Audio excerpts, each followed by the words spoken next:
Amyrica YouTube channel. Today we are at the Medieval Torture Museum, where we will see 100+ torture devices, real life like mannequins. We will have interactive experiences, and we will even experience a ghost hunting activity.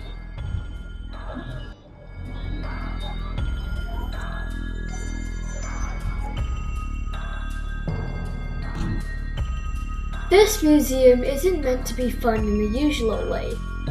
Instead, it helps us learn about history during the Middle Ages in Europe hundreds of years ago. Back then, laws and justice systems were very different from what we have today. People didn't yet have modern ideas about fairness and human rights, so punishments could be very strict and sometimes harsh.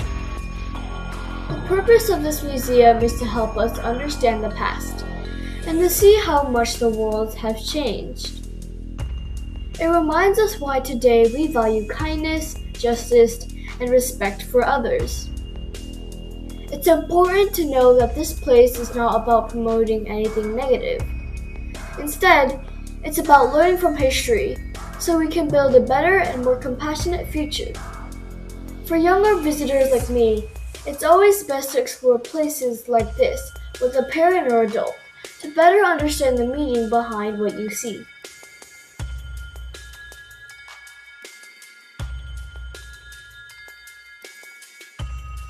The goal here is not to scare people, but to educate and encourage reflection so we can better understand the past and see how much society has improved.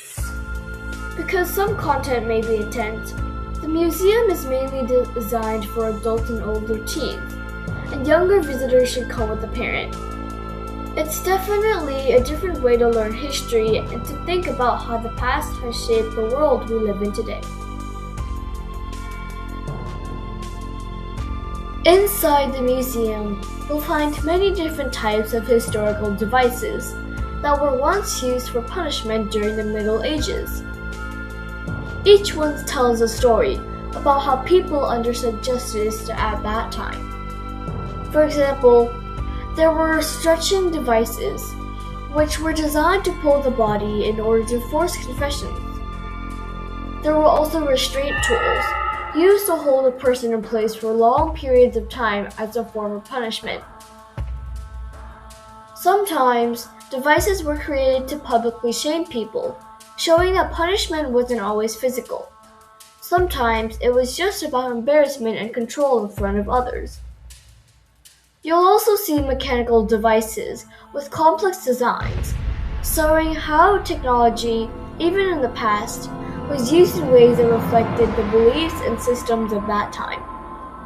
All of these tools are reconstructed based on historical research, helping visitors understand how different and difficult life could be in the past. The museum presents these items not to glorify them, but to help us reflect on history, and to understand why modern societies focus more on fairness, human rights, and compassion. And now, I'll leave some moments for you to watch and try to guess which each device was used for.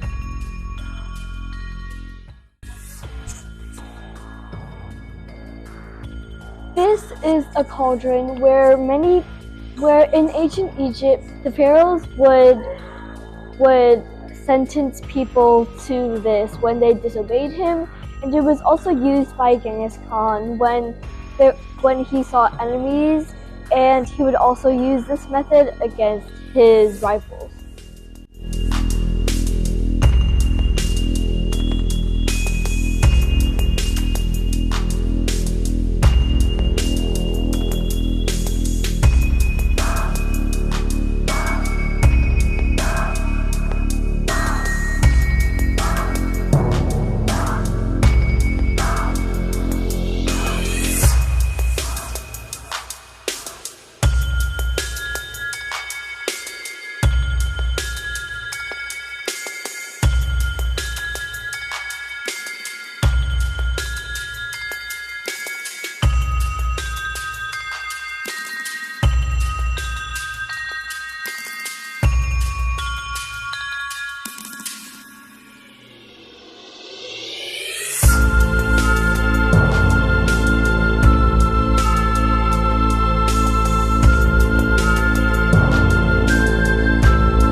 Overall, this place was really interesting, and you could see and learn about a lot of torture devices from the medieval times, and I would recommend going here if you like horror or basically just to see different things. And I would say it's not very suitable for kids like under the age of, let's say, like 14, but this place was still very interesting. And don't forget to like and subscribe, and I'll see you in one of my next videos.